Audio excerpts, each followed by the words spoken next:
It was so fun for all of us to get to cosplay as what it's like to be a Warriors fan over the weekend and watch unconscious Steph. You, on Friday, we were talking about most fun players to watch in the NBA. And I said, nothing gets me more excited than when Steph is hot and he's just hitting three after three after three. And you said, you're weird. That doesn't do it for you. Did it do it for you on Saturday? No. Oh my God, who are you? Making threes isn't something that Making that last three, No. the double team three, that if No. anybody else is taking that No. shot, you're thinking to yourself, oh my God, please do No. not take that shot. And instead, Steph makes it, and he hits the night, the nui on the French court. And you want to know who that is in that picture right there? Draymond. That is Draymond Green, who came to, one, support Team USA and Steph and Steve Kerr. But I think mostly he was there to troll Rudy Gobert. I think he wanted to be there when Rudy Gobert lost an Olympic gold medal Rudy match. Gobert was on that Rudy Gobert, boy. Sure was. Rudy Gobert put his head between Sure my man's was. legs. And we're all like, Rudy, what are you doing, dog? No, I screamed.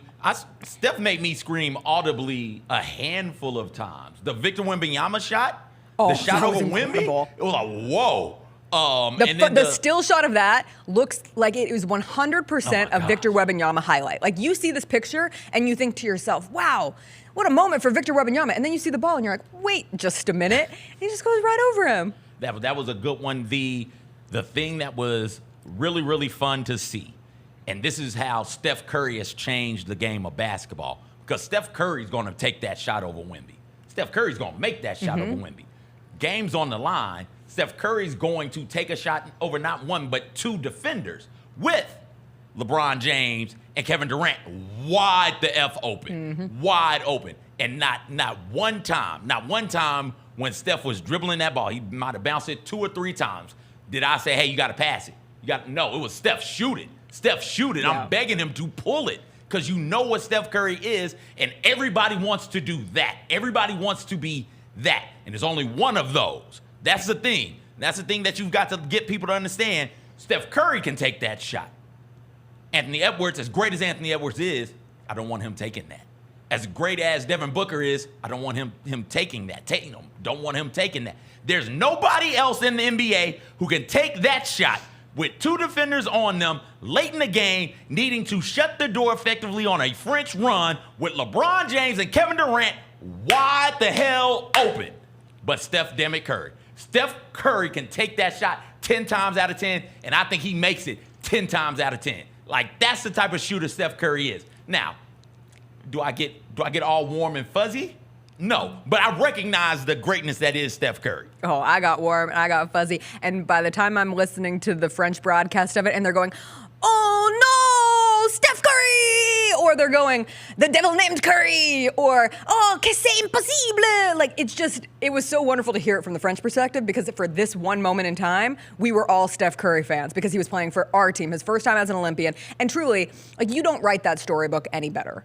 Like, that is a storybook finish for this generation of our greatest basketball players. And I know their careers are not over, but their Olympic careers are likely over. And for it to end with a gold medal, for it to end with Steph Curry in his first Olympics, making those 4 threes in the last 3 minutes of the game, starting with one of them was courtesy of a beautiful pass from LeBron James. And the little pick and roll game of LeBron and Steph was unstoppable at times during that matchup against France.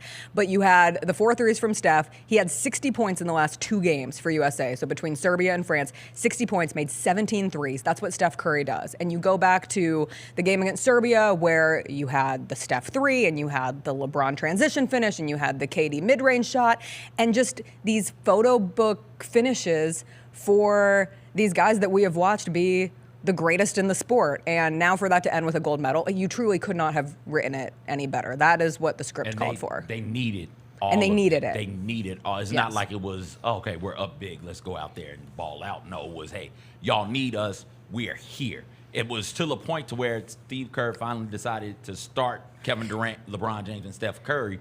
And I didn't think it was a good move, because at some point you'll be without all of those 3. And you can't play ball with this team without at least one of those dudes on the court at all time. I think Steve Kerr realized it after making the first batch of subs. It's like, okay, nope, we're going to keep one of these dudes on at all times. So LeBron would come out, KD would come in, KD would go out, LeBron or Steph would come in. Like one of them after that first batch of subs was always on the court, and they stayed on the court together for the majority of the second half in that fourth quarter. The Jessica Benson Show with CJ Hart, live every weekday at 8 a.m.